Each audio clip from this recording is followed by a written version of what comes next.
축복하면 달라집니다. 말씀대로 하면 달라집니다. 오늘 제가 설교 제목을 그렇게 정했거든요. 말씀대로 하면 무엇이 달라집니까? 축복하면 무엇이 달라집니까? 오늘 축복합니다 찬양했는데 찬양 2번 했거든요. 축복을 몇 번 했을까요? 빨리 지금 세느라고 지금 머리 돌아갑니다. 이건 다음 주 숙제입니다. 오늘 하나님의 말씀을 보면서 이 말씀 가운데 임재하시는 우리 주님의 지혜와 권능이 말씀대로 하면 진짜 되긴 되는 겁니까? 진짜요? 한번 옆에 물어보세요. 말씀대로 하면 진짜 되기는 돼요? 에이, 그냥 여기서나 그렇게 하는 거지. 이러시는 거 아니에요?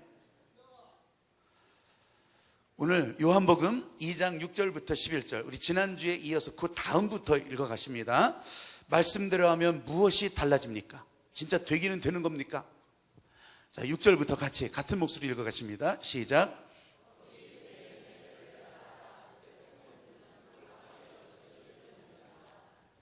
예수께서 저희에게 이르시되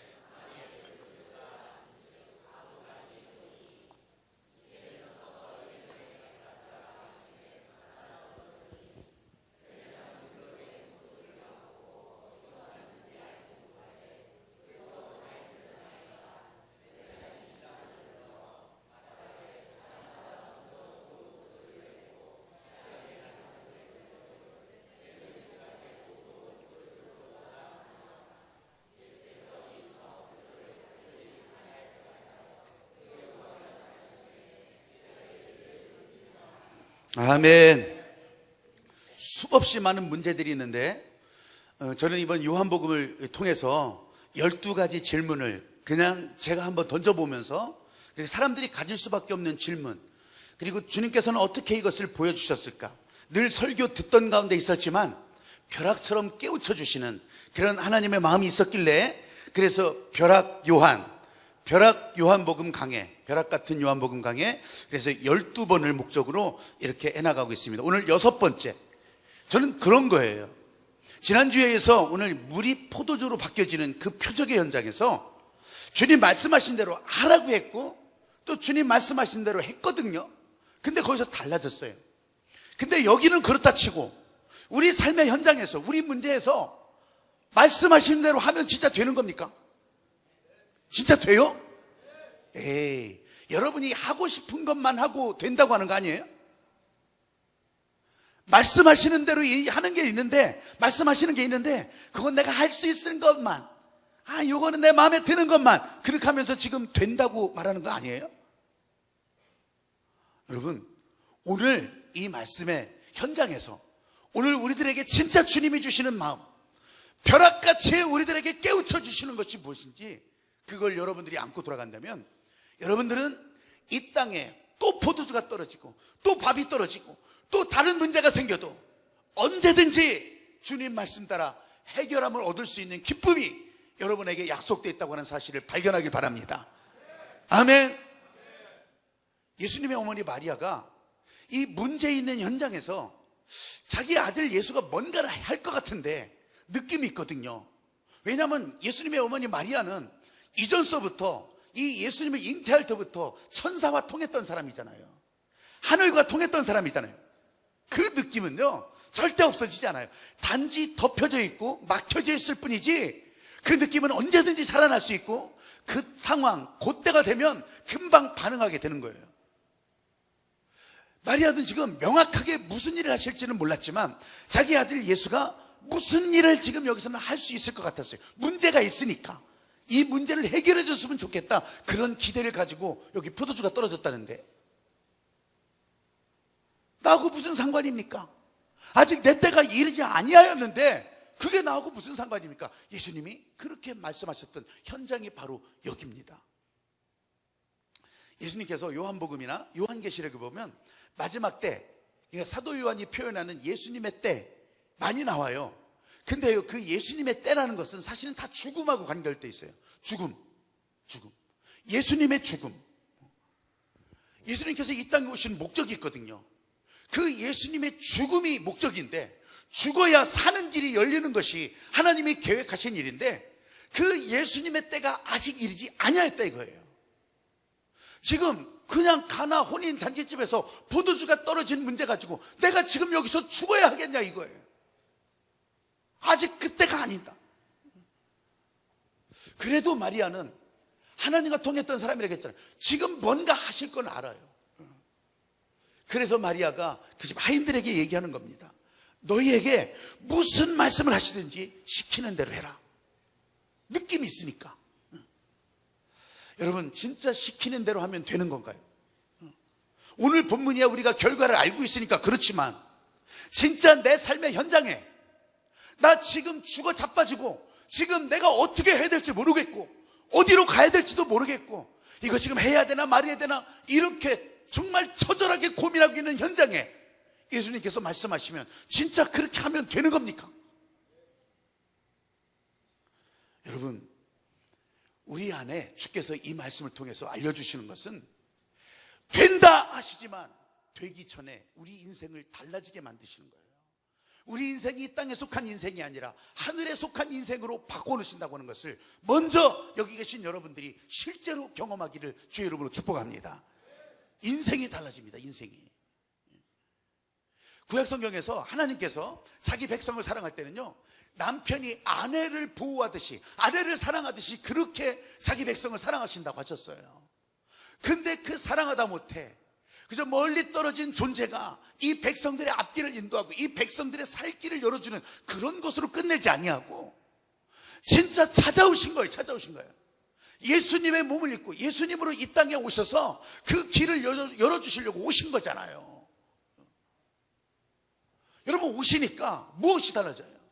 예수님께서 진짜 남편처럼 하나님께서 남편이 아내를 사랑하신다고 하셨고 진짜 예수님으로 이 땅에 오셔서 우리를 그 품에 안아주시고 우리를 맞아주시는데 여러분 어떻게 달라지는지 아세요? 예수님의 제자들이 예수님과 함께 다니다가 금식하지 않았어요. 그때 당시는 그래도 좀 한다 하는 사람들은 좀 말씀 좀 알고 나는 하나님을 좀 제대로 안다 이러면 막 금식도 해야 되고 막 율법도 다 지켜야 되고 다 이래야 됐어요. 그러니까 막 금식하는 다른 사람들이 예수님의 제자들을 보고서 아니 당신들은 금식도 안 해? 아니 당신들은 진짜 금식도 안 하고 그러면서 무슨 하나님을 안다고 그러고 다녀?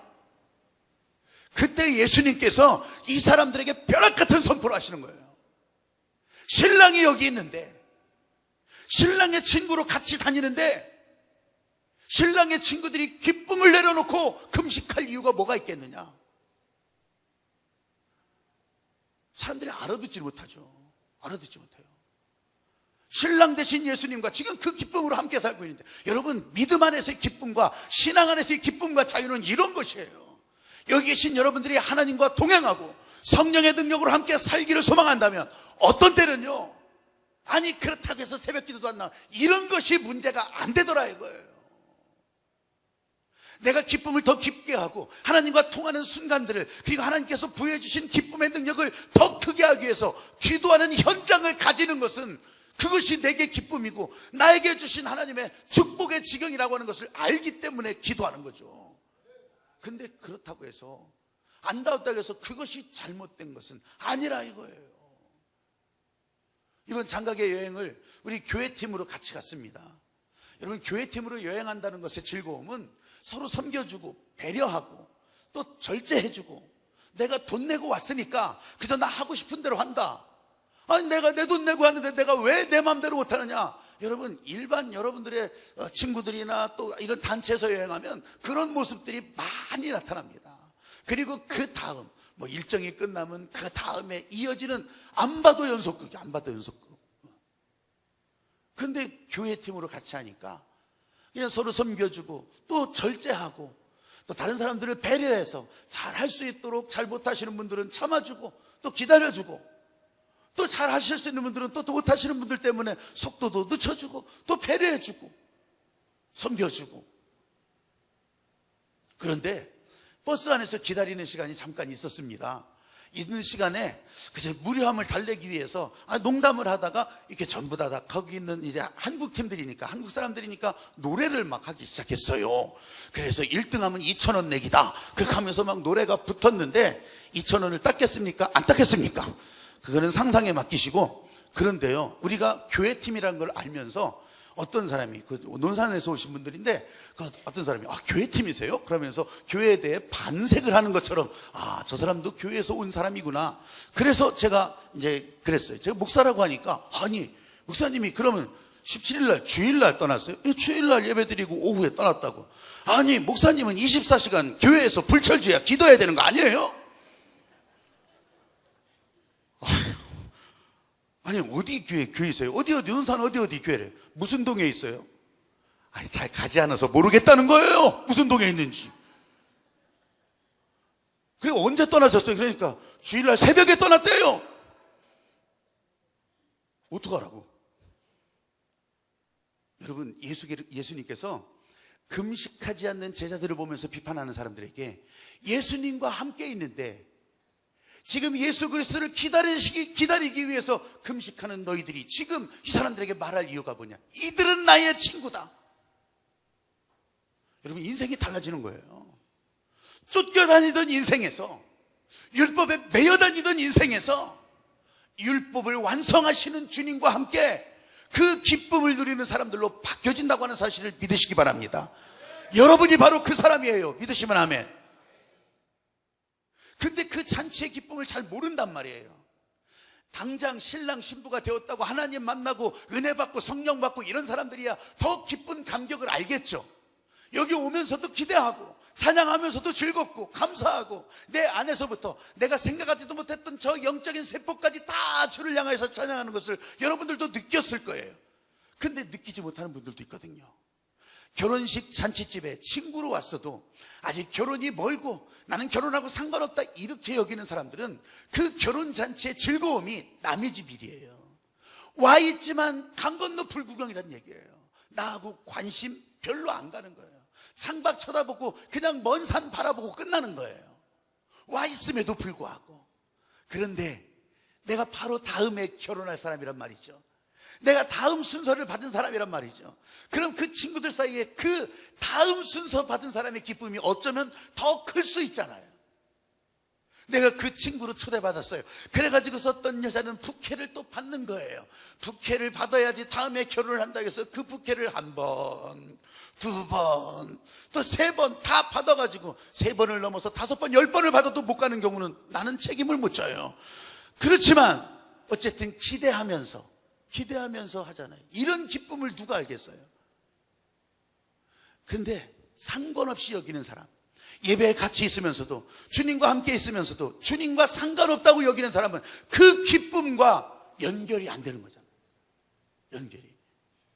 오늘 인생이 달라진다는 것은 저와 여러분에게 예수님께서 오셔서 예수님의 목적에 맞게 기쁨으로 회복시키시는 그 은혜에 연결되어서 내 인생이 그저 강 건너 불구경하던 인생이 아니라 그저 지나가는 차창 밖으로 그렇게 보여지는 기쁨이었구나, 이게 아니라 실제로 꽃밭 속으로 들어가고 실제로 하나님의 은혜의 강가로 들어가고 실제로 하나님께서 주시는 저 별빛 가운데로 진짜 기쁨으로 들어갈 수 있는 여러분들이 다 되시기를 주의 이름으로 축복합니다. 우리에게 기쁨이 올라가면 이렇게 인생이 달라진다는 거. 세상에 와서 겪었던 예수님은 자신의 모든 기쁨을 십자가에 내려놓으셨어요. 왜요? 우리를 위해서. 왜요? 우리의 기쁨을 회복시키기 위해서.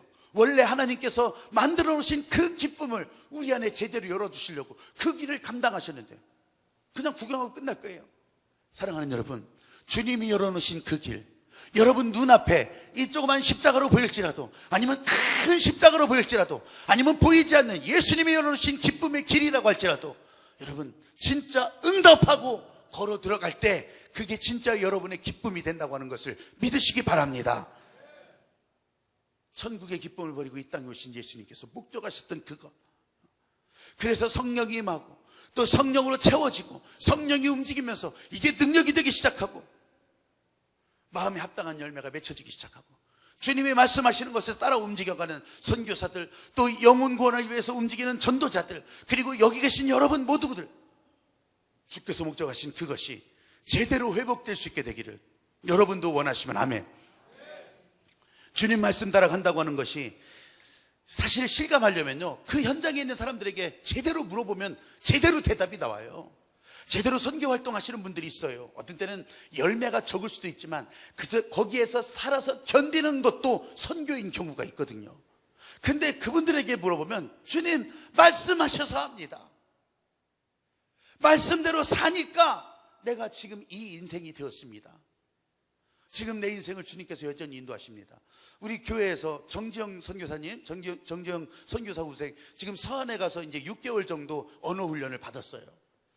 갈 형편 아니었습니다. 안 가도 되는 것이었습니다. 그런데 그냥 말씀하시는 것에 따라서 움직여 갔습니다. 그 부부가 그렇게 갔습니다. 뭐 후원 많이 못 받습니다. 우리 교회에서도 그렇게 많이 해주지 못합니다. 그러면서 거기서도 근근히 살으려고 발걸음을 뛰는 순간부터 거기에서 또 한 가지가 학비가 해결되는 그런 일들이 있었고, 근데 이제 지난 8월 중에 이런 일이 있었어요. 전화가 왔습니다. 목사님, 모건대학교에서 저 하얼빈에, 이제 거기서 한참 떨어진 하얼빈에 하얼빈 대학에 한국어 센터를 만든답니다. 그 한국어 센터를 맡아서 한국어를 가르칠 수 있는 사람을 찾는데 거기에 해당되는 게 우리라고 여깁니다. 우리라고 연락이 왔습니다. 거기로 갈 거냐고. 물어보기를 왜 물어봐? 바로 간다고 해야죠. 예. 여러분, 그 순간부터, 그러니까 하나님의 말씀에 따라 움직여가면, 중국 선교를 위해서 움직여간 발걸음 따라 하나님이 움직여갈 때 이제 9월부터는 저 하얼빈이라고 하는 안중근, 왜 이등방문 했던 그 하얼빈 대학에서 한국어 센터, 학교 내에 있는 한국어 센터에 한국어 가르치는 교수로 그 남편 정동천 선교사가 거기서 일하게 되는 거예요. 숙소가 해결이 돼요. 비자가 해결이 돼요. 공식적으로 중국 학생들을 만나면서 여태 보내신 그 일들을 거기에서 한국어를 말하면서 할 수 있는 일이 열리게 되는 거예요. 나는요, 짧은 거지만, 아무것도 아닌 것 같지만, 여러분, 그 가정, 진짜 아무것도 없이 고기 먹고 싶어도 못 먹는 그 가정에 내가 진짜 발걸음을 떼어서 움직여 가라, 제발 좀 가라 하던 그 말에 움직여 갔더니 그냥 그 앞에 길들이 차곡차곡 열리는 거. 사람이 없어서가 아니었어요. 현장에서 사람을 찾는데 해당되는 사람이 그 가정밖에 없었어요. 중국어를 할 수 있고 한국인 중에 중국어를 할 수 있는 사람, 그리고 그 중국어 자격증을 가지고 있는 사람, 더더군다나 일반 학부에서 신학을 하지 않고 일반 학과를 졸업한 사람, 그러면 당연히 그 사람밖에 없었어요. 그러니까 차곡차곡 연결이 돼서 바로 이제 9월 달에 그렇게 이사를 가게 될 겁니다. 여러분, 조금 여기가 나은 환경, 여기가 좀 더 좋은가, 이런 게 아니라 그냥 말씀하시는 것에 따라서 가라고 하는 실감나는 이야기. 한번 따라해 보십시오. 상상할 수 없는 일로 도우신다. 인생이 달라지는 것이 기쁨? 아니 뭐 교회에서 말하기 좋게 기쁨 겨우 그 정도예요? 이렇게 생각하시는 분이 있을 거예요. 인생이 달라지면 겨우 기쁨입니까? 그래요. 근데 기쁨인데 그 기쁨, 나는요 교회에서 주지 않아도 내 기쁨이 있어요. 우리 자녀들이 잘 성장하는 거 보면 나 그 정도면 기뻐요. 기뻐할 만해요. 내가 가진 소유의 땅을 밟고 다녀도 나는 너무 기뻐요. 좋아요. 내가 가진 소유를 헤아리고 있어도 나는 너무 좋아요. 기뻐요. 근데 겨우 인생이 달라지면, 그러면 기쁨, 아니 그 기쁨은 지금 나에게 충분해요. 그때 하나님께서 이 어리석은 자야, 오늘 밤 네 영혼을 도로 찾을 건데 네가 소유한 것이, 네가 밟고 다니는 땅이, 네가 그렇게 자랑스러운 자녀가 너에게 무슨 상관이 있으리요? 벼락같이 말씀하시니, 벼락같이. 제가 만나본 사람들 가운데요, 뭐 많이들 있잖아요. 여러분들도 똑같아요. 여러분 주변에 그런 얘기 지금도 할 거예요. 나 교회 별로 좋아하지 않아. 나 교회 가란 소리 좀 하지 마세요. 내가 기독교 교리를 조금은 알지만 난 도저히 받아들일 수가 없어요. 천국같이요? 무슨 하나님의 심판, 진노, 뭐 피해 속죄, 십자가, 나는 믿을 수가 없어요. 믿을 수가 없어. 이렇게 말하는 사람들. 그렇지만 예수는 좋은 것 같아요. 예수님은 참 훌륭한 사람 같아요. 가난한 사람, 소외된 사람, 버려진 사람, 이런 사람들을 직접 찾아가고 그렇게 살았던, 진짜 훌륭한 사람 같아요. 이 세상 사람들이 예수님처럼 살기만 한다면 얼마나 좋은 세상이 될 것 같습니까? 여러분, 이렇게 말하는 사람들이 여러분 옆에 있잖아요. 여러분일 수도 있어요. 근데요, 이렇게 말하는 사람들의 인생은 언제나 예측이 가능해요. 아니, 바른 생활이니까, 바른 생활을 산다고 자기 입으로 말하니까. 근데요, 예측 가능하다는 것은 또 한 가지 이런 것을 가지고 있어요. 자기 좋은 대로 사는 거예요.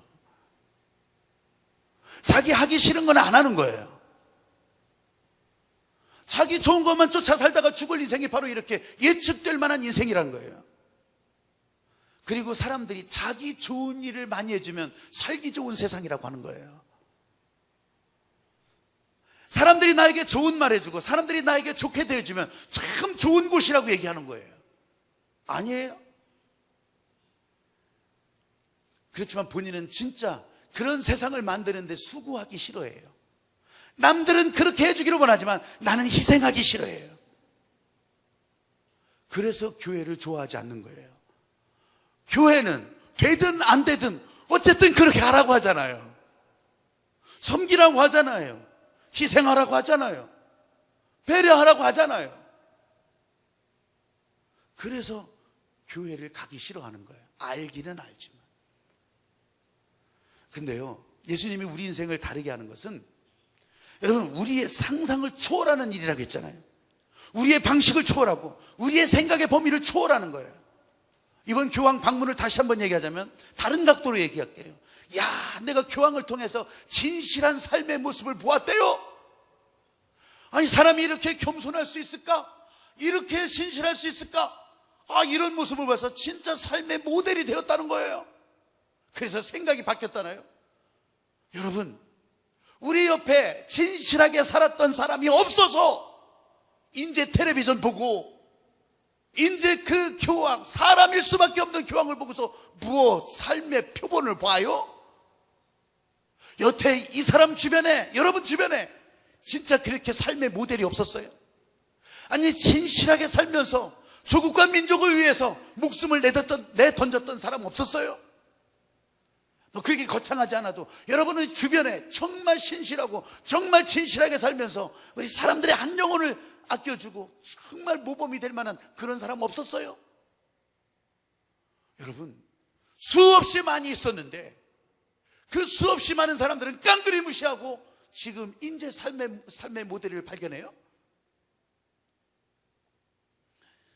예수님이 그런 삶의 모습을 보여주려고 이 땅에 오신 것이 아니라는 거예요.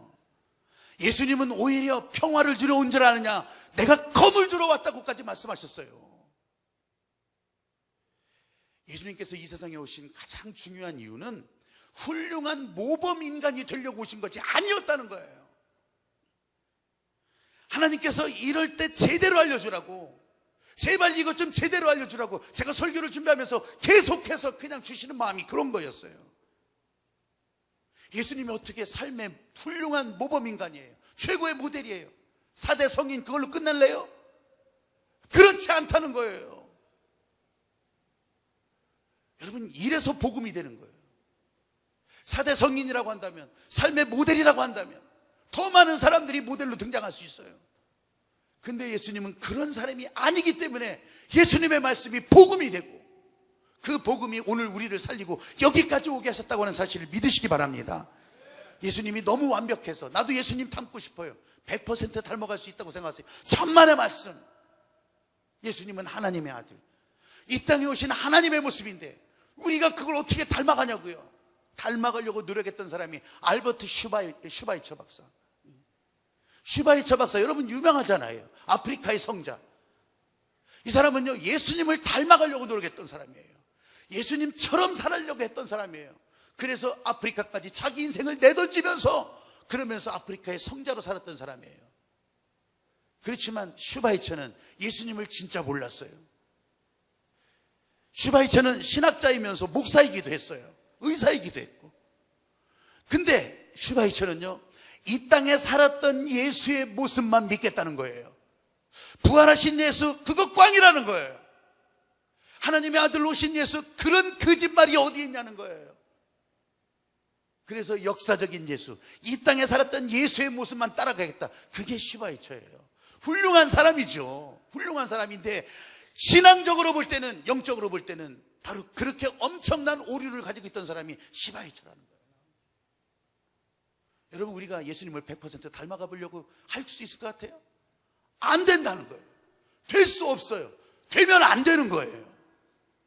예수님은 우리의 기준을 뛰어넘는 하나님의 아들로 이 세상을 사셨는데 그걸 우리가 어떻게 따라가냐고요. 근데 예수님처럼 살 수 있다고요. 여러분, 성경은 윤리교과서가 아니에요. 성경은 짝퉁 예수님을 만들어내는 조립설명서가 아니라 이거예요.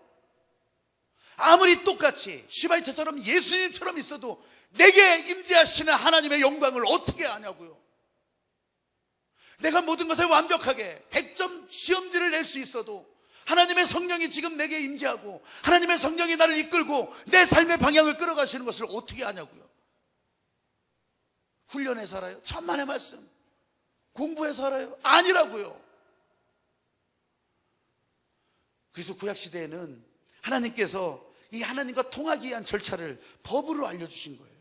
그래서 레위기, 그래서 민수기, 그래서 우리들에게 그 하나님과 통할 수 있는 절차와 의식을 정해주셨던 거예요. 아직 예수님이 없으니까. 그러니까 예수님을 만날 수가 없고, 그래서 성령을 받을 수가 없었던 것이에요. 여러분, 예수님은 이 땅에 오셔서 문제에 빠진 사람들을 구해주시러 오신 거예요. 그래서 이 혼인잔치집에 포도주가 없는 문제를 지금 바라보시면서 아직 내가 죽어야 될 때는 아니지만 지금 이 문제를 내가 해결해야 될 것인가, 예수님도 거기서 고민하셨던 거예요. 마시는 것은 포도주지만 지금 예수님 앞에 기쁨으로 회복될 사람들의 모습이 보이는 거예요. 저는 진짜 복음을 선택을 한다면 이것 때문에 선택하는 거예요. 십자가에서 죽으신 것이 이 세상에 오신 목적인 건 분명한데 이것조차도 우리의 기쁨을 회복시키려고, 우리 삶의 기쁨을, 우리의 인생의 가치의 기쁨을 회복시키려고 열어주시는 그 예수 그리스도의 헌신, 희생 때문에 나는 복음이라 선택하는 거예요. 아니, 어떻게 십자가의 피가 기쁨이 됩니까? 연결을 너무 억지로 시키는 건 아닙니까? 여러분, 예수님의 십자가에 흘리신 그 피로 우리의 죄가 용서가 되었다고, 깨끗하게 되었다고, 기억조차도 아니하신다고, 그것 때문에 묶여있고 죄책감에 묶여있었는데 그거 아무것도 묻지 않고 깨끗하게 되었다고 선언하신다면, 여러분, 십자가의 피가, 십자가의 보혈이 우리에게 기쁨이 되는 거 당연하지 않겠습니까? 실감나는 경험을 한번 말씀드릴까요?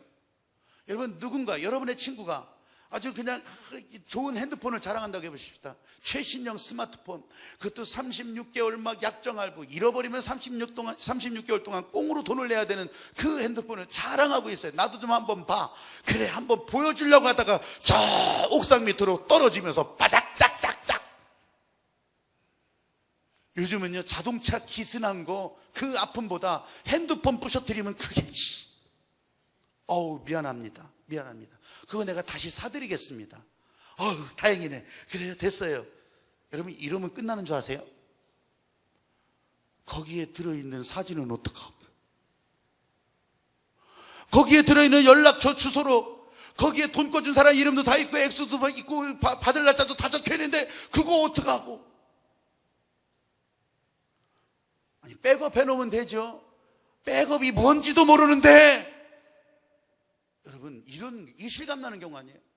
차 새 거 샀으면 돼요. 그러면 돼요. 그러면 끝나는 게 아니라 이거예요.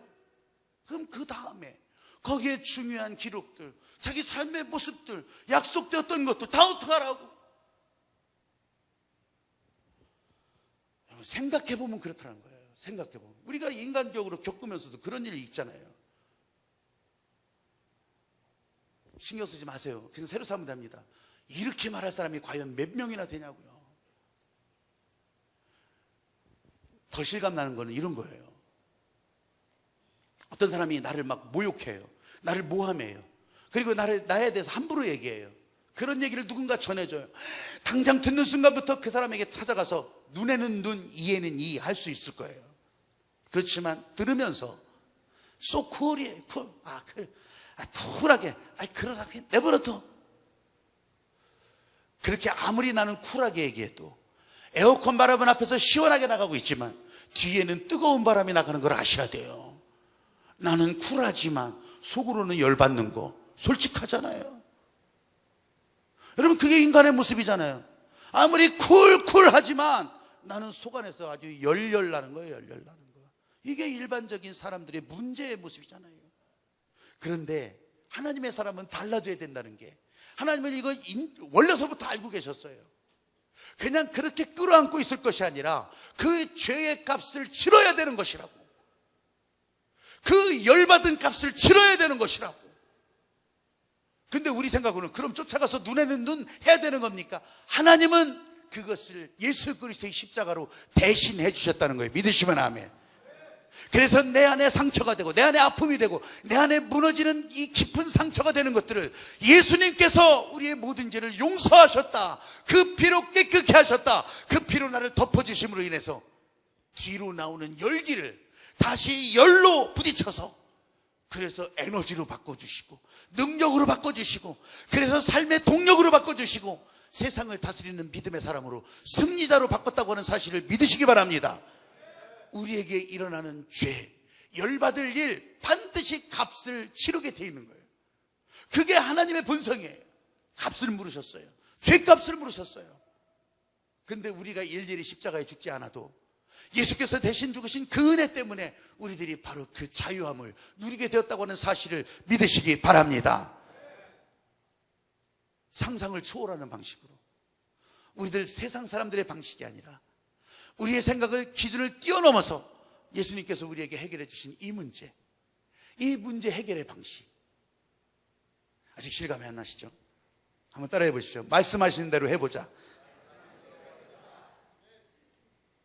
예수님이 말씀하시면 말씀하시는 대로 해보라는 거예요. 하라는 거예요. 찰스 디킨슨이라고 하는 이 사람 뭐 이제 소설도 있고 만화 원작도 있고 다 이런 사람이에요. 근데 이 찰스 디킨슨이 두 도시 이야기라고 하는 그런 소설을 썼어요. 이 소설의 내용은 프랑스 대혁명, 그러니까 1860년대 뭐 그런 정도 때의 얘기예요.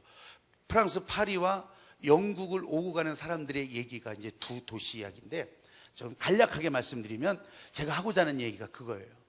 두 친구가 있어요. 시드니하고 찰스라고 하는 친구가 있어요. 근데 시드니는 찰스의 위기를 이제 구해주면서 그런 과정에서 찰스의 부인이 된 찰스의 여인을 좋아하게 됐어요. 사랑하게 됐어요. 근데 친구의 부인이잖아요.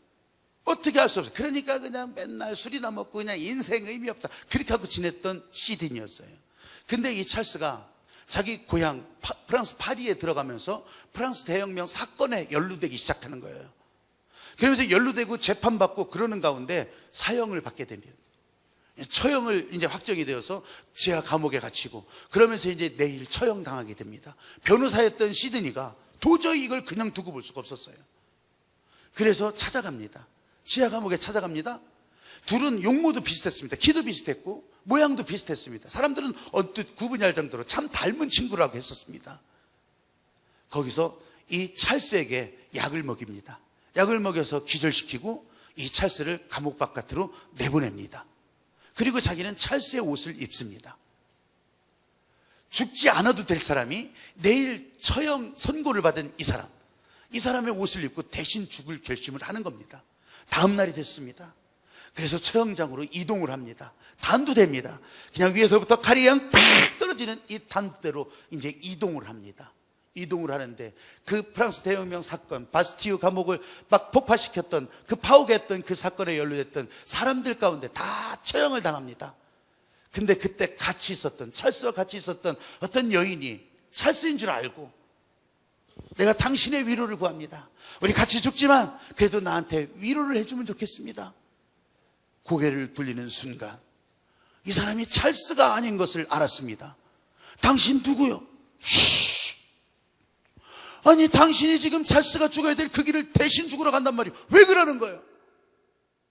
찰스가 내 친구이기도 하지만 그의 아내와 그의 아이를 위해서 내가 대신 죽으려고 마음을 먹었다.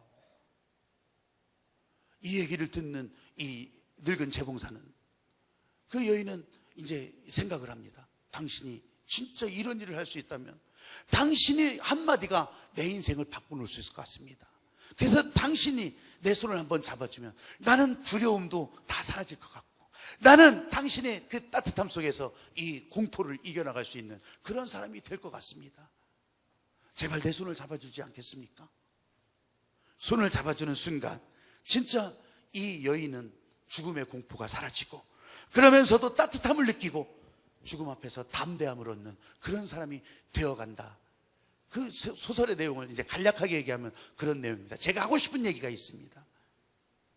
지금 대신 죽어가는 친구, 생전 처음 본 사람이지만 그 사람의 손 한번 잡아보는 것으로도 죽음의 공포를 이기고 두려움을 이기는 그런 현장이 되는데, 예수 그리스도께서 이 일을 위해서, 우리를 위해 십자가에서 죽으신 그 일이 진짜 사실이라고 하는 것이 여러분 앞에 제대로 인정된다면, 여러분이 이것에 대해서 사실로 반응하기 시작하면 내 안에 있는 영적인 시스템이 변한다고 하는 것이에요. 내 안에 두려움과 내 안에 주저함과 내 안에 막혀있는 모든 현실들이 이 예수 그리스도, 나를 위해서 죽으신 그 사실이 제대로 흘러가기 시작하면서 바뀌어진다고 하는 사실이에요. 바뀌어지지 않으면 가짜예요. 바뀌어지고 있어요. 나 그거 잘 모르겠는데 난 가짜인가 걱정하지 마세요. 여러분이 인정만 하시면 돼요. 여러분이 그 사실을 인정하기 시작하면 나는 아직 느낌을 몰라도 내 안에서부터 영적인 시스템이, 영적인 세포가 주님을 향해서 반응하기 시작한다고 하는 것을 깨닫기를 바랍니다. 내 안에 부정적인 장벽이라도 무너져야 돼요. 내 안에 의심의 가시덤불이라도 지금 다 사라지기 시작하는 거예요. 어둠 속에서 한 줄기 빛이라도 보는 거예요. 아직 잘 모르지만 나한테 이런 변화는 없어. 여러분, 변화가 없는 것이 아니라 모를 뿐이에요. 변화가 없다면 진짜 그건 가짜예요. 여러분들이 진짜 반응하기 위해서 오해하지 말아야 될 것들이 있어요. 복음이라고 하는 것이 이 잔치집의 기쁨과 마찬가지라는 것이에요. 예수님께서 지금 모든 인간에게 주려고 했던 것은 중요한 시대적 사명, 아니면 세계사적 운명을 가진 그런 역사적인 소명, 이런 게 아니더라 이거예요. 지금 가장 첫 번째 표적, 예수 그리스도의 영광을 나타내는 첫 번째 일은 그냥 잔치집의 기쁨을 회복시키는 일이었어요. 여러분의 삶에 계속 문제가 일어나더라도 그 기쁨을 회복시키는 것이 예수께서 여러분 곁에서 친구로 함께 하시는 이유가 된다고 하는 것을 믿으시기 바랍니다. 그럼 나는 오늘 어떻게 문제를 해결받으면서 사는 인생이 될 것 같습니까? 어떻게 해야? 여러분, 신부가 신랑에게 걸어올 때, 자, 결혼식이 시작됩니다. 걸어옵니다. 그럼 신랑은 여기서요, 많이 결혼해 본 사람들은 그 방법을 알지만 많이 결혼해 보지 못한 대부분의 신랑들은 흥분합니다. 지금 가야 되나? 저만큼쯤 가야 되나? 조금쯤 됐나? 왜요? 지금 막 격앙이 됩니다. 여러분, 어떻게든지 빨리 가서 이 신부를 맞이해야 됩니다. 그래서 아직 이 신부 아버지는 더 붙들고 가고 싶은데 주책맞게 그 마음도 모르면서 그냥 막 뛰어내려와서 얼른 손잡고 그렇게 올라가는 경우도 있잖아요. 예수님이 나의 신랑처럼, 남편처럼 우리 가운데 오신 예수님이, 우리가요, 여러분의 삶의 현장에서 문제 가운데 방향만 바뀌어도, 내가 예수님 앞에 나오기를 발걸음만 뛰기 시작하더라도, 손을 들고 부르면서 나오기를 시작하기만 하여도 신랑 되신 예수님은 여러분을 그저 붙들러 가시는 거예요. 가자, 함께 가자. 그래, 내가 이기러 가자. 예수께서 여러분을 그렇게 기다리신다고 하는 사실을 믿으시기 바랍니다. 문제를 100개 풀라고 하는 것도 아니에요. 여러분들이 수학 점수를 이만큼 올리라는 것도 아니에요. 여러분, 문제 해결하는 방식은 그리스도 앞에, 예수님 앞에 나오기를 시작하면, 그리고 손 들고 부르짖기를 시작하면, 그러면 그때마다 우리 신랑 되신 예수께서, 우리의 친구 되신 예수께서 우리의 문제를 안고 붙들고 여러분과 함께 기쁨을 회복시켜 주시는 복된 인생으로 만들어 주신다고 하는 것을 진짜로 믿으시면 아멘. 그게 여러분의 인생이 되기를 진짜 원하시면 아멘. 두 손 들고 아멘. 저는요, 예수님의 고통의 잔, 그거를 묵상할 때마다 은혜를 받는 것이 있어요. 그거는 그 장면이 막 무슨 막 비장함, 막 눈물이 날 것 같은 비장함, 그런 것 때문이 아니에요. 제가 은혜를 받는 것은 그 십자가의 잔을 뛰어넘어야 기쁨이 온다는 거예요. 그래서 우리 교회에서는 고난주간에도 이 고난을 넘어서 부활의 영광으로, 진짜 주시는 마음이 그거예요. 그리고 성경의 전체가 그거예요. 고난에 머무르지 말라는 거예요. 아픔에 머무르지 말라는 거예요. 성만찬에 참여할 때마다 그래서 그 잔치를 맛보게 하는 거예요. 미리 맛보게 하는 거예요. 비록 지금 이 순간이 우리 슬픔 한가운데 있을지라도 주님의 살과 피를 기념하는 이 자리를 대할 때마다 예수님의 말씀을 따라갈 때마다 내 인생이 달라지는 것을 경험하는 것이 성만찬이에요. 예수님 오늘도 벼락같이 말씀하십니다. 항아리에 물을 채우라. 항아리에 물을 채우라. 여러분의 문제가 있었다면 그 문제 가운데 물을 채워라. 문제의 항아리에 물을 채워라. 나는 잔치의 주인이다. 나는 기쁨을 주기 위해서 이 땅에 온 줄 너희들이 모르냐. 내 첫 번째 표적을 너희들이 읽었다면, 웃음을 회복시켜주고 기쁨을 회복시켜주는 이 첫 번째 표적을 너희들이 읽었다면, 지금 우리들의 삶에도, 여러분의 삶에도 똑같이 이런 일이 계속될 것이다. 아멘. 항아리에 물을 채워라. 벼락 같은 선언으로 오늘 다시 읽혀지는 거예요. 항아리에 물을 채워라. 주께서 말씀하실 때 내가 할 수 있는 것만 하겠습니다. 나중에 하겠습니다. 내가 할 수 있을 것만 하겠습니다. 이건 내 마음에 안 드는데 하지 않겠습니다. 그런 것이 아니라 항아리에 물을 채워라. 시키시는 대로 그대로 행하라.